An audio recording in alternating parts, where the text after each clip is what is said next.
Hello everybody! Today's video is Griffin. All about Griffin, all about his Angelman syndrome, the journey from birth to where he is now.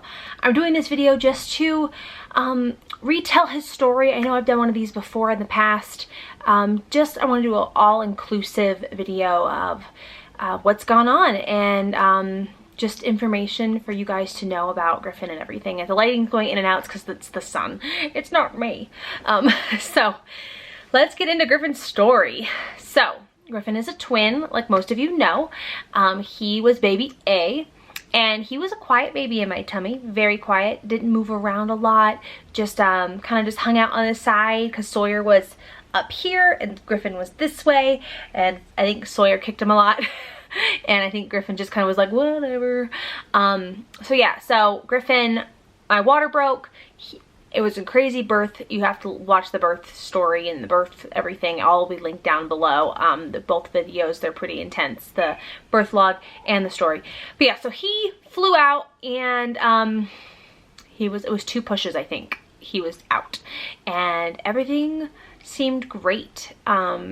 I would say if you watch the birth log, you can hear his cry, and his cry to me sounds different than a typical baby.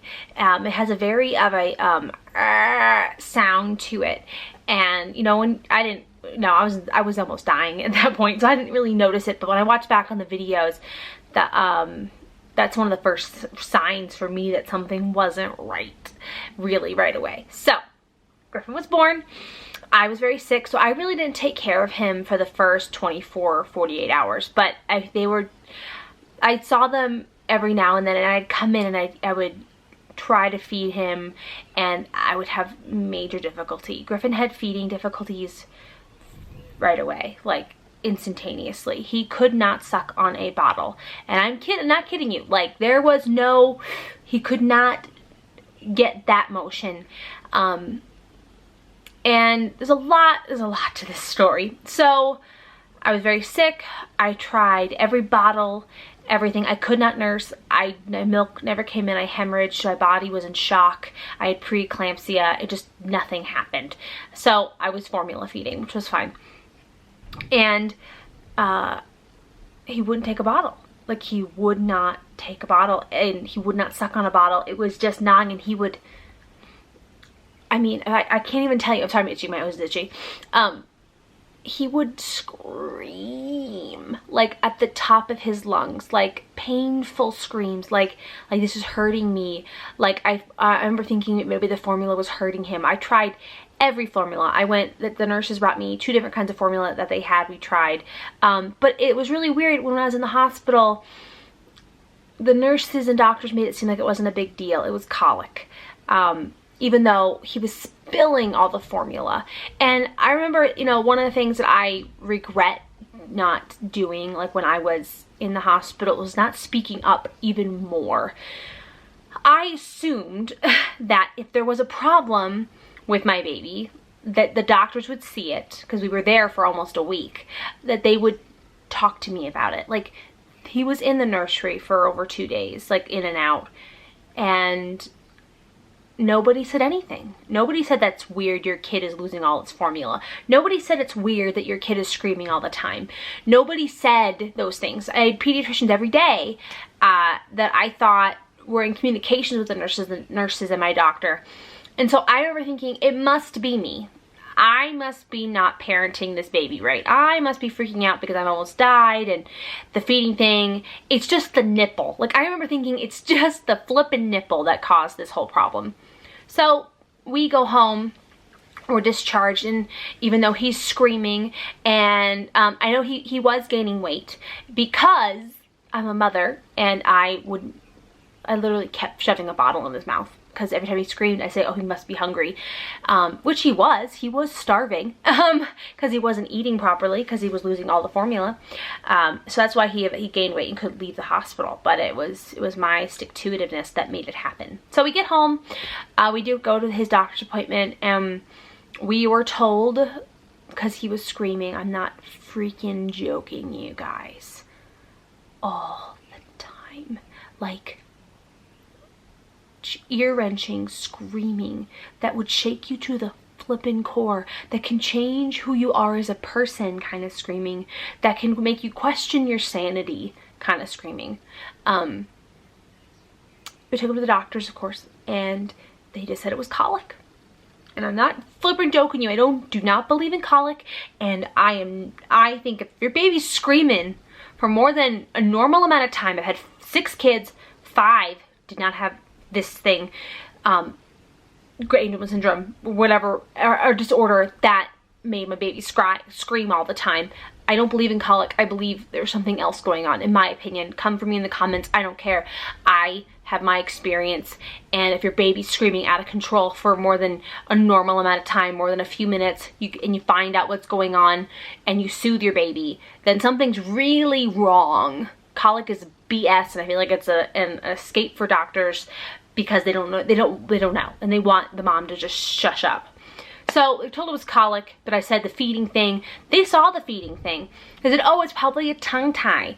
Oh, but I don't see a tongue tie. It doesn't look like a tongue tie. It can't be a tongue tie. But we'll send you to a feeding specialist.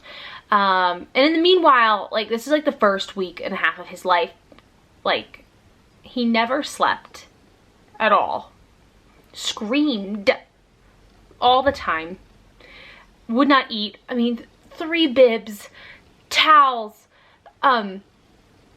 Sorry, it was a really hard time. Like, it really was a bad part of my life. And oh my gosh, no.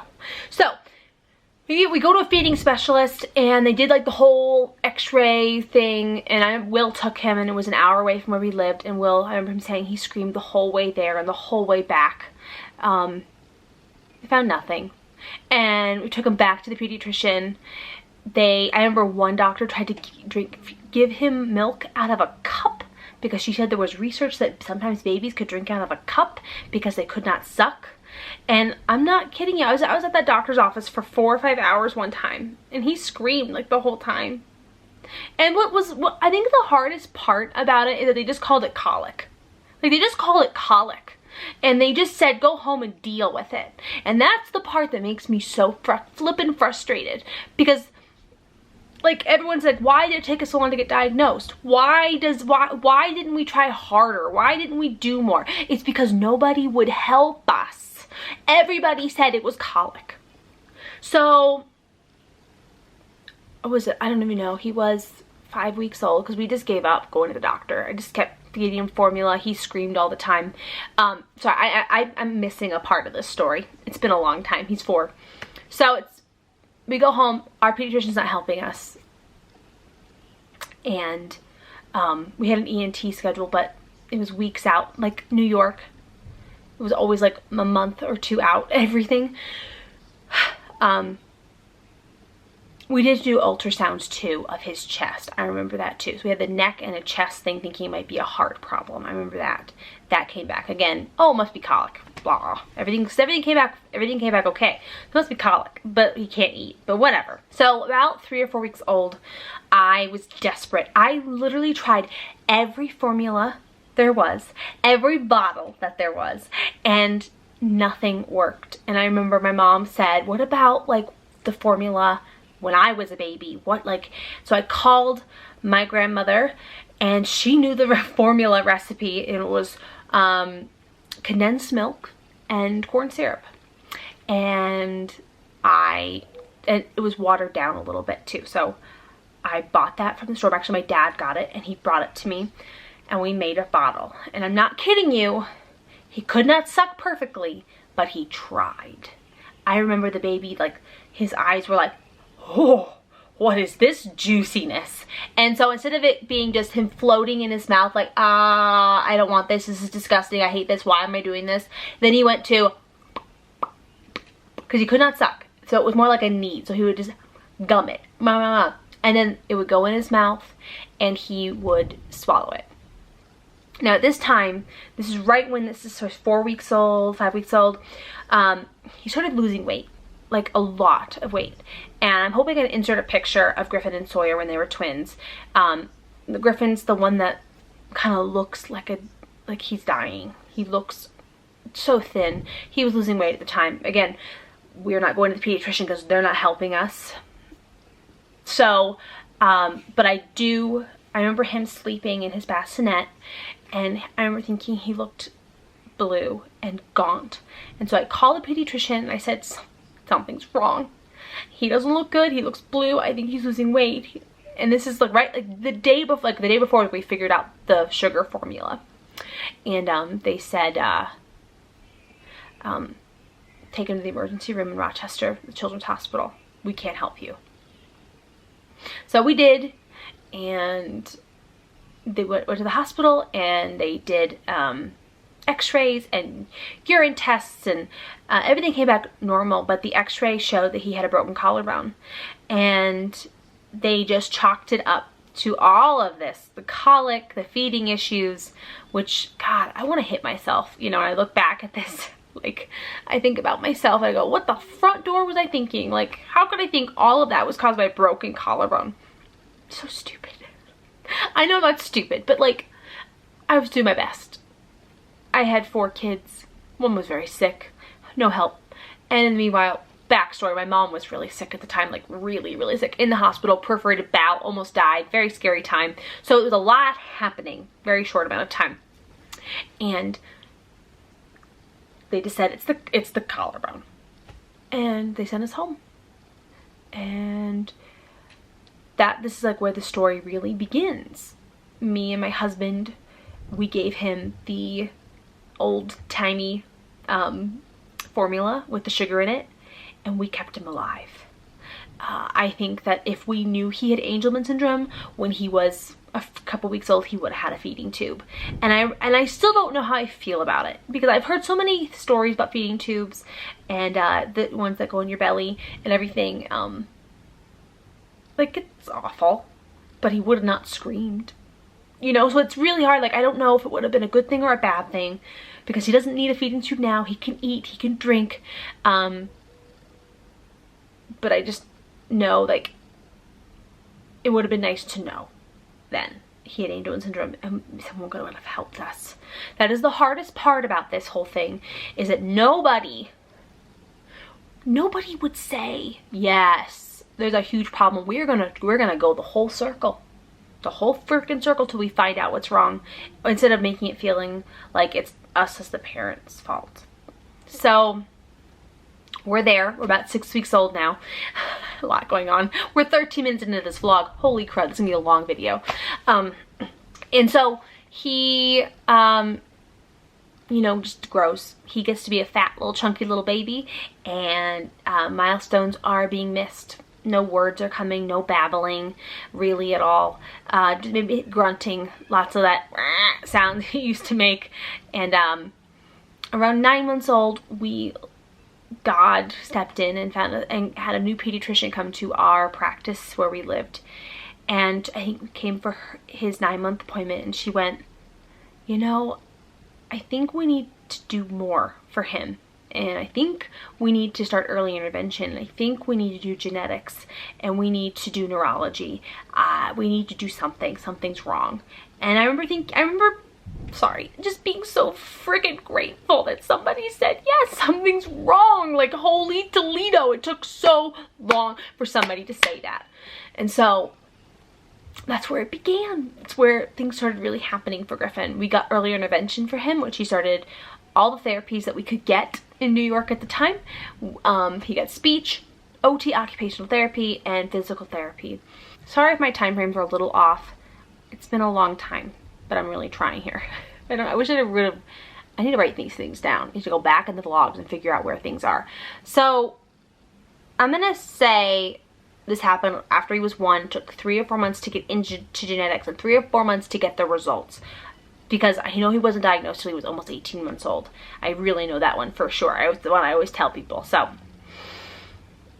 genetics happened. It took a ton of blood, and we were doing neurology at the same time. Everything was all happening at once, and he was diagnosed with global developmental delay before he was diagnosed with Angelman syndrome. We did an MRI on him. It all came back.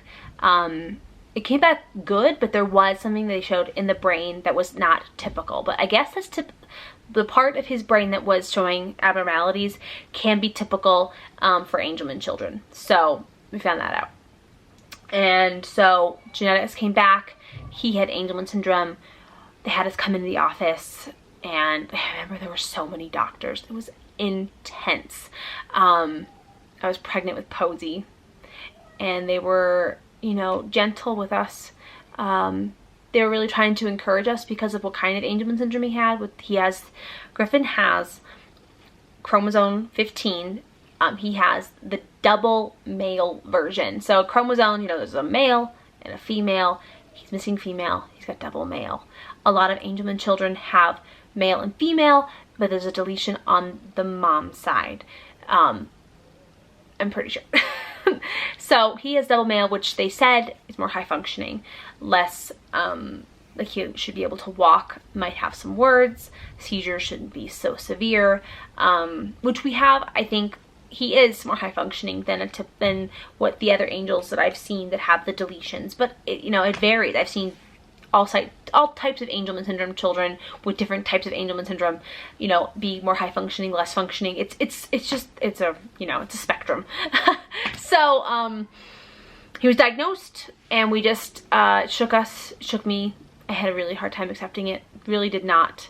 I had so much hope that he was going to be okay, and I think it's just a mom thing, and it was really hard to know that the rest of his life he was going to be very disabled and not be like everybody else, and not have a family, and not be able to drive a car, and need so much. It was really hard to swallow, like really hard. But I think you've all seen that if you've been following me, it was hard. So we've at this point we're still doing therapies, and that's, you know, not a lot's gone on. We got AFOs, which ankle braces for him at that time. So he started developing little seizures around 2. I remember taking him to the hospital.